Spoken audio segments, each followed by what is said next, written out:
Денеска првото утринско кафе го пиеме со Олга Панго, една од најзначајните имиња во македонскиот балет. Во продолжение го пиеме првото утринско кафе со неа, но се разберам, говориме и за самиот балет и целата инспирација и предизвици во самата ова професија. Да и посакаме добро утро. Добро утро, добре ве најдов.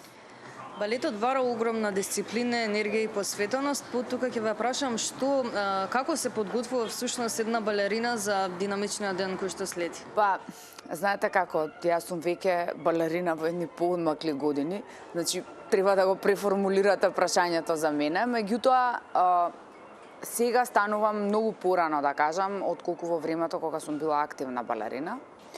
Станувам негде околу 7 часот наутро, 6:30-7.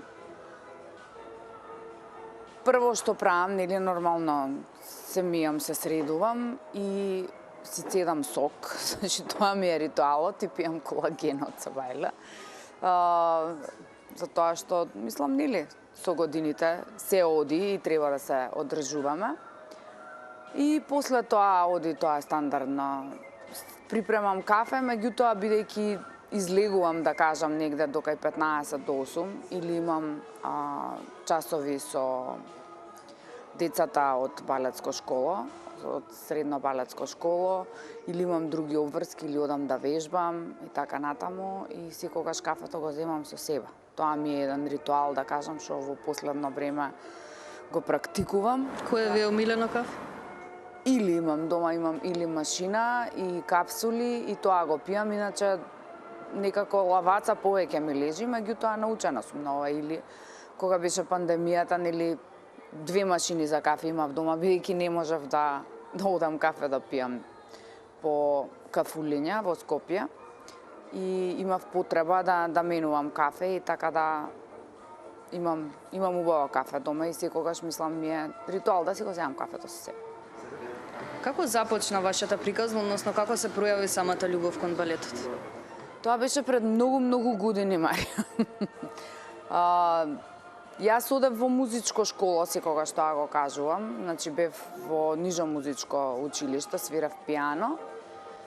И тогашната моја професорка по балет, Снежана Филиповска, дојде во училиштето во кое што учев, Јохан Хајнрих Песталоци, и праша кој сака да оди на балета. Јас веќе имав другарки кои што беа поголеми од моето мало, да кажам, кај што живеев. Во центар на улица Ленинова, таму сум родена, 72. И кои што веќе одеа, да кажам, во балетско училиште, јас двете раце ги дигнав, сакав да одам. И така започна моето патешествие во балетот, да кажам. Со тоа што мајка ми не знаеше воопшто дека одам на балет. Значи, така едно 2-3 месеца не кажував дома дека одам на балет секој ден. Како успеавте да се прикриете? Се прикривав со тоа што кажував дека одам да свирам етиди во 4 раце, тоа што не можам дома да вежбам, бидејќи имав дома клавир, таму ми викаше зошто не вежбаш дома клавир. И викав морам да идам, свириме етиди во 4 раце, ќе имаме нешто измислив. Вака да не речам грубо дека излажав и на крај професорот по пијано се јави и кажа дека воопшто ме нема. 3 месеца дека не сум дојдена и после имаше еден скандал дома и така. Според вас, што значи да се биде балерина во Македонија? Балерина во Македонија или балерина било каде, мислам, балерина е балерина. Тоа е една голема посветеност, една голема љубов,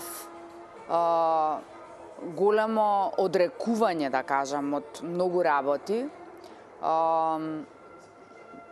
Тешка, но прекрасна професија. Мислам, балетот е една, како да ви кажам, зараза. Јас и на учениците мои, и на студентите мои им кажувам. Значи, тоа е една зараза, мислам, еден вирус кој што го земаш на себе и од кој што не можеш да се излечиш. Мислам, балетот е така може да биде, како да кажам, за некого може да биде прекрасен и убав и да биде една прекрасна патека, а за некого може да биде и болест, мислам, зависи во кој правец ќе го рутираш патот. Има многу деца, многу млади балерини кои што навистина патат, да кажам, кои што не можат да се реализираат доволно себе си, се бараат и е тешко.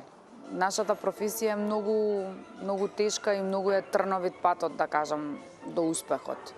Како ја гледате иднината на балетот во Македонија? Па, во моментов, да кажам, јас долги години нели бев и на чело на тој балет, бев уметнички раководител, речиси 9 години.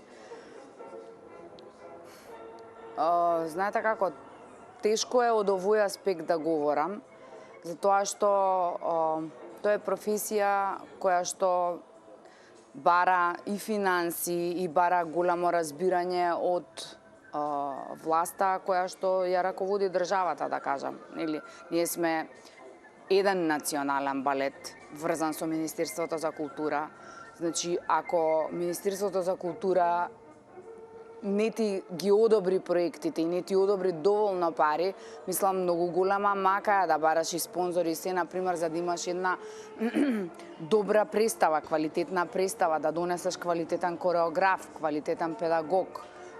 Ние секогаш имаме недостиг, например, на машки играчи, кои што исто треба да се плаќаат, а имаме, да кажам, хиперпродукција на женски кадар. Имаме доста женски кадар во моментот. Се ствараат, да кажам, две нови балерини, тоа се Христина Накевска и Наташа Трендафилова-Гицев, кои што и новото раководство им овозможува да играат први улоги, да се развиваат како први балерини. Меѓутоа, младо момче кој што може да го носи репертоарот, а е македонец, немаме тоа, се сепак странци кои што во моментов го одржуваат репертоаров. Сакам да кажам дека треба малку повеќе да се вложува во оваа уметност. Мислам, не можат... Јас знам дека секогаш последно за кое што се дава е културата и уметноста.